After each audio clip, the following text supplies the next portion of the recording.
Hola, te saludo con mucho cariño y vamos a el discipulado pastoral correspondiente a esta semana. Estamos en la carta a los Romanos, el capítulo 6, versos del 1 al 14. Titulado es Muertos al pecado, pero vivos para Dios en Cristo. Ahora, este es un pasaje inductivo. Quiero decir que el apóstol primero va a presentar su explicación y también su apología, su defensa. Y ya que convence a la audiencia imaginaria, porque es una carta, ya mete la verdad para después a ir a una aplicación práctica, ¿verdad? Que dice, pues, que no se enseñoree el pecado en ti, que no te mande la pasión, diríamos. Pero bueno, vamos por partes. Empieza el apóstol con preguntas retóricas. Pregunta retórica quiere decir que no tiene respuesta, es decir, tiene respuesta, pero no está esperando una contestación. Vamos, diríamos en un sentido, es una pregunta que está afirmando lo contrario a lo que está preguntando. Por ejemplo, ¿qué diremos? ¿Vamos a perseverar, a insistir en el pecado para que la gracia abunde? La respuesta es no. Entonces, es una pregunta retórica, así empieza. Entonces, dicen en el verso 2, tienes en castellano de ninguna manera, en griego es una expresión vocativa, es una arcajada, es como si fuera uno a vomitar, ese sonido, ¿sí? Es onomatopéyico lo que tenemos aquí en griego, como si fuera a vomitar, porque le da asco pensar en que voy a pecar para que la gracia abunde. Es decir, el párrafo anterior manejó eso de que por uno entró el pecado, pero por uno entró la vida, porque cuando abunda el pecado, abunda la gracia, además, sobreabunda la gracia. Entonces, con esa idea todavía en mente, no quiere dar a entender que si la gracia abunda o sobreabunda, pues el pecado puede también crecer. No, por eso le da asco la simple idea. Estamos diciendo, no puede el creyente, el discípulo, mejor dicho, porque creyente es un término muy común, muy usual, muy irresponsable. Discípulo es la palabra que debemos emplear para referirnos a los seguidores de Jesús, porque eso es lo que siempre pidió Cristo, seguidores, discípulos. Bueno, entonces el discípulo no puede pensar en la idea de tener una vida laxa, es una vida light, diríamos hoy, ¿no? En el sentido de que pues no tiene un compromiso, una responsabilidad seria. Mira, las palabras pecado en la Biblia tienen muchas acepciones, ¿sí? Está iniquidad, está transgresión, está rebelión, está pecado, y cada una tiene un significado y cada una se usaba de manera particular. Nosotros las englobamos todas, pero te digo, cada una tenía un sentido, como que una jerarquía o como que una intensidad de pecado.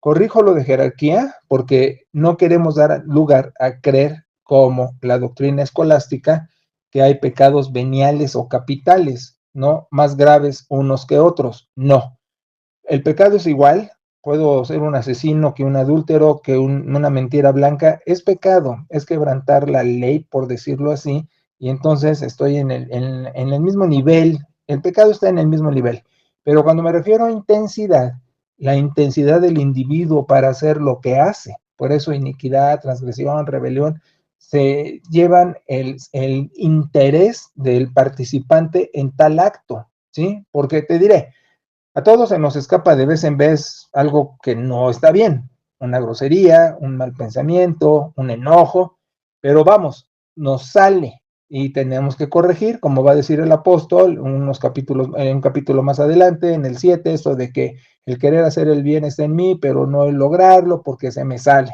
Ok, se nos chispotea, diría ahora que está de moda el chispirito. Bueno, entonces la cuestión aquí es lo otro, la voluntariedad para desobedecer, y ya es iniquidad, transgresión, etcétera.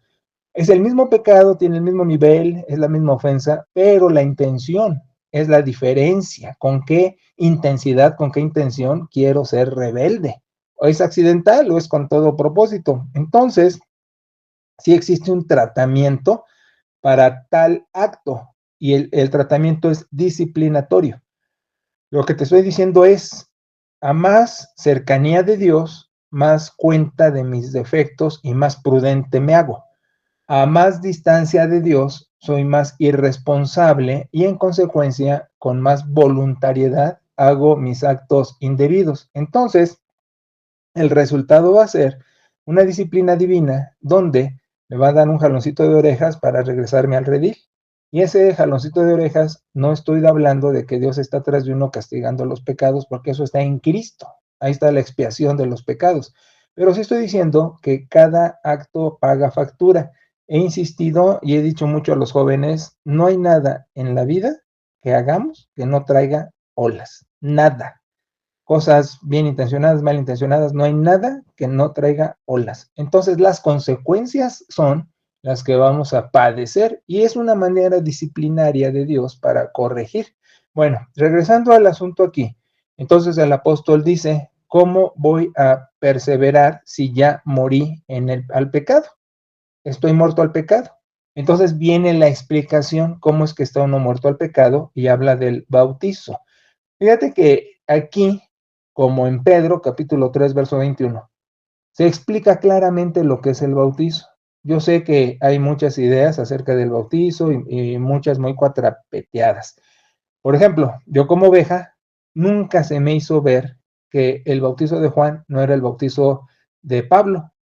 Y siempre creí que Jesús se había bautizado como nos bautizamos los creyentes en él, y fue un verdadero error. ¿Por qué? Porque no tenía alimento, no tenía discipulado, no tenía contenidos, estaba en la oveja clásica de la iglesia clásica, en, en, en comida chatarra, no en alimentación escritural exegética. Bueno, entonces, primero, el bautizo es viejísimo. Siempre ha existido el bautizo en la civilización, siempre. Y no hablo de cristianismo ni hablo de judaísmo, hablo de toda civilización religiosa, por decirle así, y no quiero decir que civilizado quiera decir educado o culto, porque el hombre primitivo, su civilización religiosa tenía un sentido espiritual, pero no quiero decir que estaba preparado o culto. El hombre, por primitivo que fuera, tenía la idea de bautizo. Ahora, no era el bautizo cristiano, por supuesto, no era bautizo en agua, podía ser en sangre, podía ser en lodo, o sea, muchos modos tenía la gente de bautizar, ¿ok?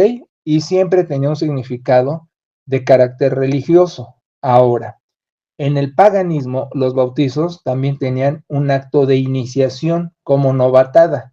Y lo mismo va a pasar con el cristianismo. ¿Qué es la diferencia? Que el cristianismo va a tomar lo que ya existía de modelos religiosos, pero para darles otro significado. No inventa el bautizo, solo le da otro sentido. ¿Por qué? Porque también el bautizo judío tenía otro sentido. Cuando Juan el Bautista llama al arrepentimiento, que el reino de Dios se acerca, y empiezan a bautizarse los judíos, era un bautizo legalista, era un bautizo de aceptación a la idea del acercamiento de la era mesiánica. El reino de los cielos se acerca. Acuérdate, te he dicho, los judíos no han esperado un Mesías como erróneamente se nos ha dicho. El judaísmo ha esperado muchos Mesías, sacerdotes, jueces, profetas, reyes, fueron un montón en turno los Mesías, porque Mesías no era otra cosa que un individuo que tenía una misión. Por eso el Mesías, el ungimiento era, estás destinado o escogido para esta champa. Entonces eso es el mesianismo. Ahora, la era mesiánica es distinto, es cuando los judíos piensan, o sí, todavía piensan eso, pero hablo del Nuevo Testamento, pensaban que iba a venir otra vez una teocracia, un reinado de Dios donde no habría conflicto con las naciones vecinas, paganas, enemigas, porque iba a reinar Dios, iba a encumbrar a Israel y todos se iban a someter al judaísmo. Esa es la era mesiánica y eso han esperado. Entonces Juan predica eso, la era mesiánica se ha acercado, el reino de los cielos se ha acercado. Entonces el judío se bautizaba pensando en eso. Y no crees que era un bautizo de inmersión, podía ser a fusión, podía ser aspersión, tenían muchos modos. Otro error es decir que la palabra bautizo significa sumersión o inmersión. Es uno de sus significados, porque el término bautizo en griego también significa incorporación, significa afiliación. Por ejemplo, tú cuando sacas tu credencial del INE te bautizaste, ¿sí? Te afiliaste al INE. Es un ejemplo, pues. Entonces, en el Nuevo Testamento se usa mucho la palabra bautizo y Pablo la usa para hablar de incorporación, para hablar de sujeción, para hablar de identificación. Entonces, es otro de sus significados sumergir, pero no siempre. Entonces, según el contexto. Entonces, aquí Pablo agarra el bautizo que ya existía, que todo el mundo conocía, pero para darle otro significado. Y lo explica bien claritito en verso 3, verso 4, ¿sí? Verso 5. Dice, nosotros lo que hacemos al bautizarnos es simbolizar que estamos muertos y en consecuencia sepultados y salimos del sepulcro a una vida nueva. ¿Qué significa el bautizo cristiano? Muerte, resurrección, como Cristo, porque así lo dice, somos bautizados en su muerte, a fin de que como Cristo resucitó, así andemos en vida nueva. Ese es el simbolismo del bautizo. Y Pedro lo explica en 3:21 de su carta cuando dice, el agua no nos hace nada, no nos purifica, sino es una aspiración a buena conciencia. ¿Ok? Ahora, yo aquí tengo una postura totalmente progresista. ¿En qué sentido? La gente, y no se diga nuestros amiguitos bautistas, creen que el agua es indispensable, creen que el agua hace algo y el agua no salva. En la doctrina católica escolástica, sí, el agua purifica. Por eso el sacerdote necesita un padrino, cuando le echa por afusión agüita al bebé, el padrino contesta que renuncia al diablo y todo, porque tiene un significado mágico como toda la idea escolástica medieval supersticiosa, pero no así en el cristianismo bíblico. Entonces el agua, pues lo que hace es lavar, ¿no? Limpiar la mugre, pero no limpia la conciencia, que es lo que explica Pedro y es lo que dice Pablo aquí. El agua es nada más el símbolo de la tumba, como puede ser una puerta, un ropero, un cuarto, un biombo. Yo insisto, en lugares donde el agua escasea tremendo, y no se diga, hemos conocido mucho de eso incluso en nuestro país, en nuestra ciudad, pues hay que sustituirla. Y mira, ejemplos existen un montón, como tener un recipiente donde se le pueden poner como globitos o cosas así que con lo que los niños juegan y la persona puede hacer la finta de que se hunde a una sepultura y se levanta. Pero a mí me gusta más el ejemplo, ahora sí que bíblico, en el de Jesús, por ejemplo, la tumba de Nicodemo, que era una tumba vertical, es decir, como una puerta. Mueven la roca, meten el cuerpo, ponen la roca, pero es en la pared, no es en el suelo. Entonces, cuando yo quiero hacer un bautizo, explico, el agua no salva, el agua no tiene ningún efecto mágico, esa es una idea supersticiosa del medievo aplicado al catolicismo escolástico, ¿sí? Y a los bautistas ingenuos, porque me ha sucedido. Pues mira, que no me ha pasado en 43 años pastoreando. He visto cuando bautizan a un ancianito o a un obeso y lo quieren meter al agua y no entra el copete, cierran la cortina, la vuelven a abrir y vuelve a estar el personaje y lo vuelven a meter y repiten el procedimiento tantas veces sea necesario hasta que se le moje el copete. Y luego el ancianito está tose y tose y el obeso está todo apenado porque no puede entrar. Entonces, el asunto nada más es hacer la figura de que está alguien siendo sepultado y siendo levantado del sepulcro como resucitado. Eso es todo. Pero yo siempre me has oído decir que lo que falta en las iglesias actuales y de siempre ha sido cerebro, pensar, tener criterio, sentido común. No se necesita ser un genio, no necesita ser un doctor en teología, solo pensar. Ah, es un símbolo de una sepultura y de levantarse a resurrección. Entonces, para mí es tan fácil poner una puerta, poner al individuo atrás de la puerta, te estoy sepultando ahora sí que como a Jesús lo meten así, te estoy sepultando, estás muerto al pecado, y abrimos la puerta y sales, y estás resucitado a una vida nueva. Ese es el simbolismo, eso es lo que significa, es un símbolo. En el catolicismo medieval, en la escolástica, es un sacramento, es un medio de gracia, pero aquí es un símbolo. Ahora, entre paréntesis, sacramento es una palabra tergiversada en el catolicismo que le da medio de gracia. Sacramento en griego simplemente es una señal, como en la carretera, ¿no? Hay una curva peligrosa y viene la señal de la flechita. Eso es sacramento, un signo. Entonces, sí está bien decir teológicamente el bautizo es un sacramento como signo, como símbolo, como señal, mas no como medio de gracia tergiversado por el catolicismo. Bueno, entonces es lo que significa. Te entierro, estás muerto. ¿A qué? Al pecado. Sales, estás resucitado. Como Cristo resucitó a vida nueva. Eso es el sentido del bautizo.